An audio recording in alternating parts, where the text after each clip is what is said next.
Saviez-vous que 75% des adultes déclarent ressentir du stress quotidiennement? Le stress. Ce simple mot peut faire froid dans le dos, évoquant des images d'échéances, d'embouteillages et de boîtes de réception saturées. Mais cette force omniprésente, souvent perçue comme un ennemi, peut-elle aussi être un allié caché? Étonnamment, la réponse est oui. Imaginez-vous face à un tigre dans la nature. Votre cœur s'emballe, votre respiration s'accélère et vos sens s'aiguisent. Cette montée d'énergie, cet état de vigilance accrue, c'est le stress en action, qui vous prépare à combattre ou à fuir. Dans cette vidéo, nous allons explorer comment votre cerveau gère le stress, ce qui peut vous protéger ou vous épuiser. Restez avec nous pour découvrir des stratégies pour transformer le stress en un allié puissant. Pour comprendre la double nature du stress, nous devons d'abord décortiquer ses mécanismes complexes. Imaginez le stress comme une symphonie, une interaction complexe d'hormones et de neurotransmetteurs orchestrée par le cerveau. Face à un facteur de stress, réel ou perçu, notre cerveau sonne l'alarme, déclenchant une cascade de changements physiologiques. Les glandes surrénales, situées au-dessus de nos reins, entrent en action, libérant un flot d'hormones, dont l'adrénaline et le cortisol, dans la circulation sanguine. L'adrénaline accélère votre rythme cardiaque, augmente le flux sanguin vers vos muscles et aiguise vos sens, vous préparant à une action immédiate. Le cortisol aide à mobiliser les réserves d'énergie, garantissant à votre corps le carburant nécessaire pour maintenir une réponse prolongée au stress. Cette danse hormonale complexe nous permet de faire face aux défis, de nous adapter et de les surmonter. Cependant, une exposition prolongée aux hormones du stress peut avoir des effets néfastes sur notre santé.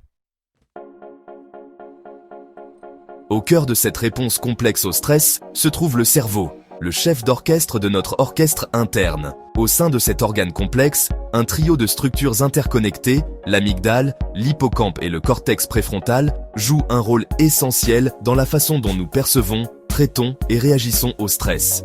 Imaginez l'amygdale comme la sonnette d'alarme du cerveau, une sentinelle vigilante qui scrute constamment l'environnement à la recherche de menaces potentielles.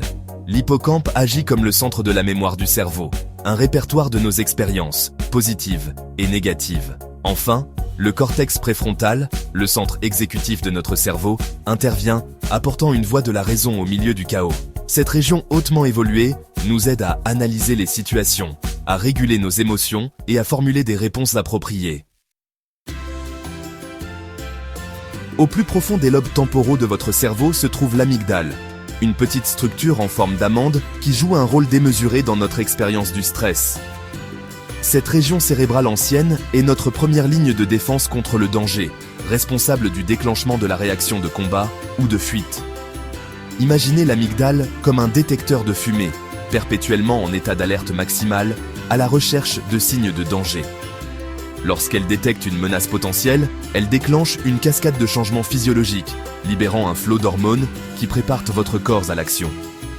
Cependant, comme un détecteur de fumée sujet aux fausses alertes, l'amygdale peut parfois mal interpréter les situations, percevant une menace là où il n'y en a pas. Ces réactions exagérées peuvent entraîner une anxiété et une peur inutiles.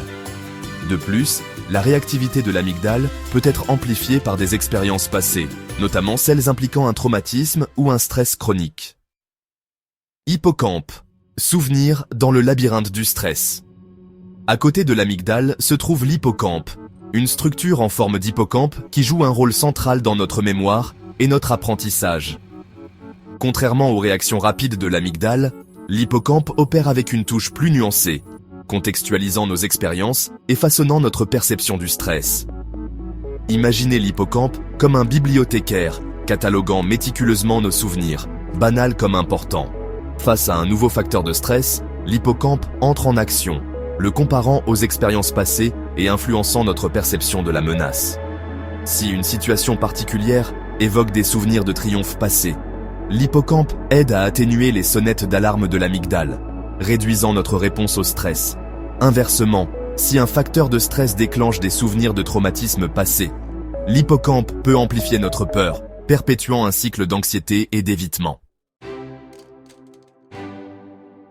Cortex préfrontal, la voix de la raison, contre la panique.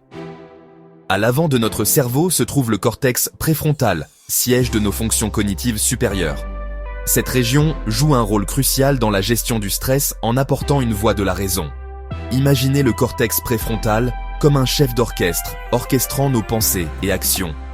Lorsque l'amygdale sonne l'alarme, le cortex préfrontal analyse et formule un plan d'action. Il nous aide à distinguer les menaces réelles des menaces perçues. Le cortex préfrontal régule nos émotions, apaisant les réactions de peur de l'amygdale. Stress chronique. Une symphonie toxique pour le cerveau. Si le stress aigu peut être bénéfique, le stress chronique, le battement incessant d'une pression prolongée, peut avoir un impact dévastateur sur notre bien-être physique et mental. Le stress chronique peut remodeler l'architecture même de notre cerveau. Des études ont montré qu'une exposition prolongée aux hormones du stress peut rétrécir l'hippocampe, altérant notre capacité à former de nouveaux souvenirs, à récupérer les anciens et à apprendre de nos expériences.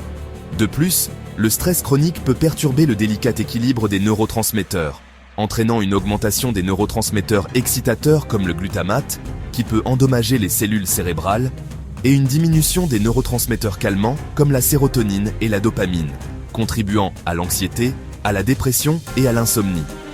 Les conséquences de cette réponse au stress chronique s'étendent bien au-delà du cerveau, affectant également notre santé physique. Accordez votre cerveau. Maîtrisez la gestion du stress. Nos cerveaux sont remarquablement adaptables. Nous pouvons apprendre à gérer le stress et recabler nos cerveaux pour la résilience. La méditation de pleine conscience augmente l'activité du cortex préfrontal, renforçant notre capacité à réguler nos émotions. Les exercices de respiration profonde activent le système nerveux parasympathique, notre réponse de relaxation naturelle. L'exercice physique libère des endorphines et aide à réguler les hormones du stress. Écoutez votre cerveau. Recablez votre réponse. Le chemin de la compréhension et de la gestion du stress est une entreprise de toute une vie, un processus continu d'écoute de notre corps, de compréhension du langage de notre cerveau et de développement d'outils pour naviguer dans les défis inévitables de la vie. N'oubliez pas que le stress n'est pas intrinsèquement mauvais. C'est un signal, un messager qui nous alerte des menaces potentielles et des opportunités de croissance. Lorsque nous apprenons à écouter notre réponse au stress sans jugement, nous nous donnons les moyens de réagir au stress de manière plus saine et plus adaptative. Avec de la conscience, de l'autocompassion et les bons outils, vous pouvez apprendre à maîtriser votre stress et à libérer votre plein potentiel. À votre avis, comment gérez-vous le stress au quotidien? Commentez ci-dessous.